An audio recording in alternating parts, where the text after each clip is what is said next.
Hello everyone, and welcome to Downhaven Entertainment. Today we will be reviewing The Lone Ranger and Pacific Rim.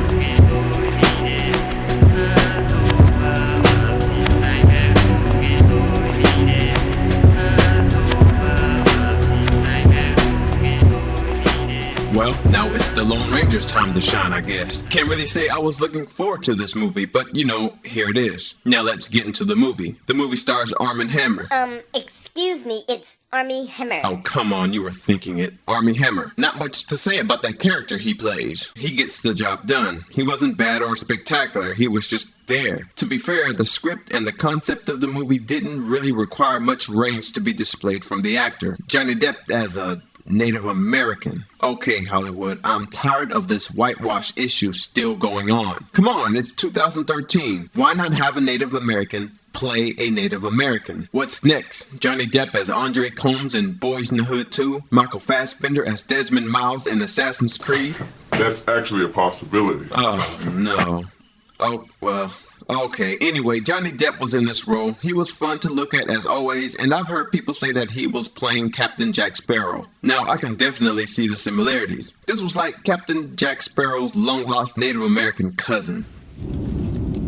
What? I don't think it was necessarily bad though, hence him being the most interesting and charismatic character in this movie, which is a shame because if this movie is about the Lone Ranger and his supposed sidekick has more courage and charisma, I'm going to be more interested and invested in the character that's supposed to be the sidekick. Heck, why not have two equally charismatic characters with different backgrounds bump heads, give the audience something to be interested in. We also have William Fichtner as the villain. He was great in this movie. I can tell he was really hamming it up and having a good time playing this character. The guy looked rotten, talked rotten, walked rotten. I could smell him just by looking at him. You know what I mean? He was just the definition of what a rotten villain is. Superb job. Now let's talk about what worked for the movie. The last epic showdown of this movie. My friends, this was the most awesome part in the movie to me. It was ridiculous in a good old-fashioned fun way. The Lone Ranger, his horse, his sidekick, and the runaway train containing villains to stop. It was cartoony, explosions and gunshots going rampant, and the special effects were awesome and top-notch, and it had me invested in the action. They even threw in the Lone Ranger's original theme music to put the icing on the cake. Superb job. Unfortunately, we have to move on to what didn't work. This movie didn't know what it wanted to be. Now, I can absolutely love a movie whether it's dark and realistic or bright and fantasy. But you can't go all Hannah Montana on us and have the best of both worlds, cause it was like having Nolan's Batman universe batsuit with nipples on them or Inception starring Arnold Schwarzenegger. It just doesn't mesh well. I can't enjoy a movie that has a cannibal character eating people's guts and hearts, tons of realistic violence, and showcasing dead bodies like it was freaking art. Then suddenly switch around to this lighthearted, humor-filled theme that carries throughout the movie that's kid-friendly at best. Especially at the end of this movie. I really had no idea what to feel. If you wanted to be dark-hearted and adult, be dark-hearted and adult. If you wanted to be lighthearted and kid-friendly, be lighthearted and kid-friendly. But really, this movie is about the Lone Ranger. Why not go more the kid-friendly route? Cause there are kids out there who still want to have fun watching their movies. And on top of that, you could really be kid-friendly and really smart and sophisticated. Just be an updated story from the original source material. Not everything has to be Batman Begins, which set the whole trend in the first place. The protagonist. He was a punk. He was illogical. He was unlikable. Yet he was our protagonist. This guy would never kill, even if you're the lowest form of life, murderer scumbag, because he believes it's justice. But if you annoy him and you're a good guy and you are hanging from a cliff or drowning in a river or have your body buried and your head sticking out of the ground with scorpions afoot in the blazing heat and our protagonist is there and can save you, he would leave your butt there to die. He was such a pacifist. I was rooting for the villain to kill the Lone Ranger, which is just sad. The real main protagonist here in this movie is Captain Jack Tonto. This easily would have been a better movie, if not a cool standalone movie about an eccentric Native American character who needed to hide behind the rules of an American pacifist punk who was too scared to shoot a gun at the people who actually deserved it. Look, I'm not a killer, but if you mercilessly murdered hundreds upon hundreds of people and you planned to commit genocide and I found out that you killed my loved ones and the weight of an entire generation of people is on my shoulders and the only thing that can stop you is shooting you, I'm gonna shoot you in the face 15 times. Go out to a gun store, buy some more bullets, come back, shoot you 15 times more in the face, throw cow manure on you, set you on fire, spit on you, then just maybe I'll call the cops to arrest you.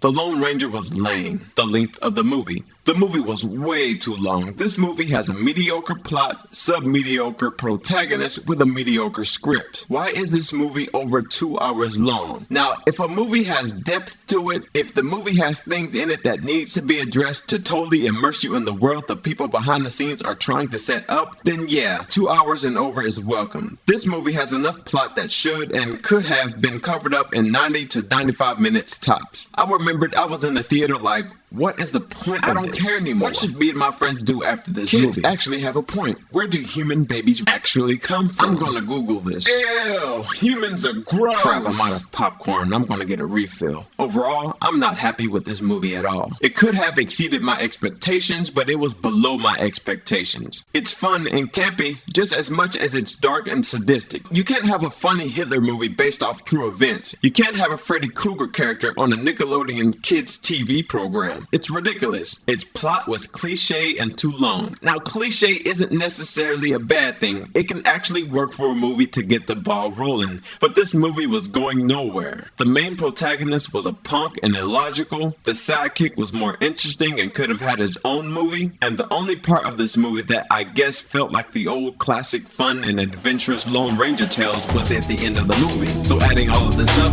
I have to give this movie a solid C-.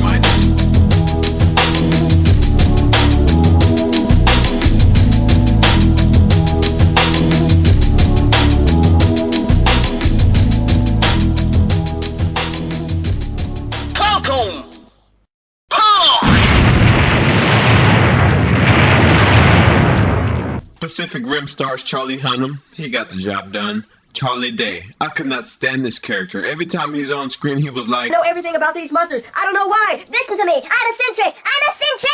I'm a centric.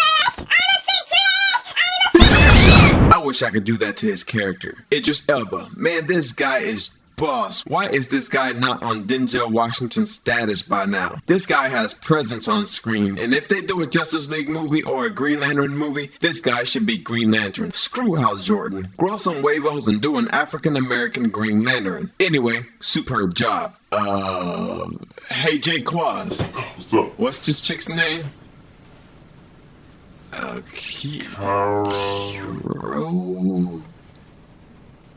blew me up earlier. This chick was cool. She got the job done. She was the character I was most invested in. Her character and the other main protagonist could have had a very good story arc within this movie. And we could have explored her backstory and have some kind of resolve or revelation about her that would make this movie more interesting. But I digress. We have a movie about giant robots and alien monsters going at it. Who the crap cares? Thumbs up. Now let's talk about what worked for the movie. The freaking battles and special effects. These giant aliens and monsters felt giant. I actually got the sense of scale and how big these things are. When punches connect, I was like, I felt that punch. The punches had so much weight to them and you can see it. And talking about the size of these alien monsters, there was a scene where you can see jets flying through the fingers of one of these things as it was doing its thing, destroying stuff. These aliens were ridiculous. I wish I saw this movie in IMAX. I really regret that I didn't. And I thought that it was kind of cool that people around the world for the most part had somewhere to go. You don't see people constantly dying as these things battle in populated areas, which helped the movie feel that more lighthearted. They knew its target audience and knew how to have fun making a movie as ridiculous as this. The monsters were diverse, each all having their own special ability, which helped the movie feel not so repetitive and that much more interesting. Superb job. I also like that this movie was about teamwork and people coming together despite their differences to stop a bigger threat. Not so much about love interest or everyone depending on one man to do the job or doing a character study. They freaking advertised giant robots fighting alien monsters. Hence, that in itself should be the main attraction, and in my opinion, they delivered. Thumbs up. Now let's talk about what didn't work. Okay, if you can't enjoy a film that requires you to turn off your brain, you'll not like this movie too much. I am very aware that I can pick this movie apart. Even with my brain turned off, I was saying in the movie, wait, you had that the whole entire time? Why do all of these robots use that if it's so effective? Why didn't the monster aliens do that from the get-go? If the humans' minds are Why are they talking to each other out loud? They sent that guy to a dangerous location in Tokyo by himself. The aliens did what? How long ago? Why? They don't need us. They could do that themselves. Ew, humans are gross. Yeah, there are a lot of moments where logic is just thrown out the window. Also, what else didn't work? There was some exposition and extra side characters describing them about their robots and what they can do and how unique they are. But we never really get to see them shine. It was so fast and it was cliche to bring in characters just to kill them to raise the stakes. And it's too bad because they showcase these really cool robots with their unique piloting system, yet they do nothing with it, which felt like they were just padding the movie, which takes me to what else didn't work. The movie was too long. Though I was never bored, I was about ready to exit the theater by hour 30. There are some situations which could have been summed up in a quick conversation. In other words, it didn't need to be a huge plot point because this movie hits a few cliches, so the revelation of the plot point doesn't really feel satisfying to me. Plus, I've seen these plot points coming from a mile away and it takes so long for them to reveal it. But like I said, I never felt bored in the movie, so it's not a huge gripe. Overall, the movie is fun. Stupid?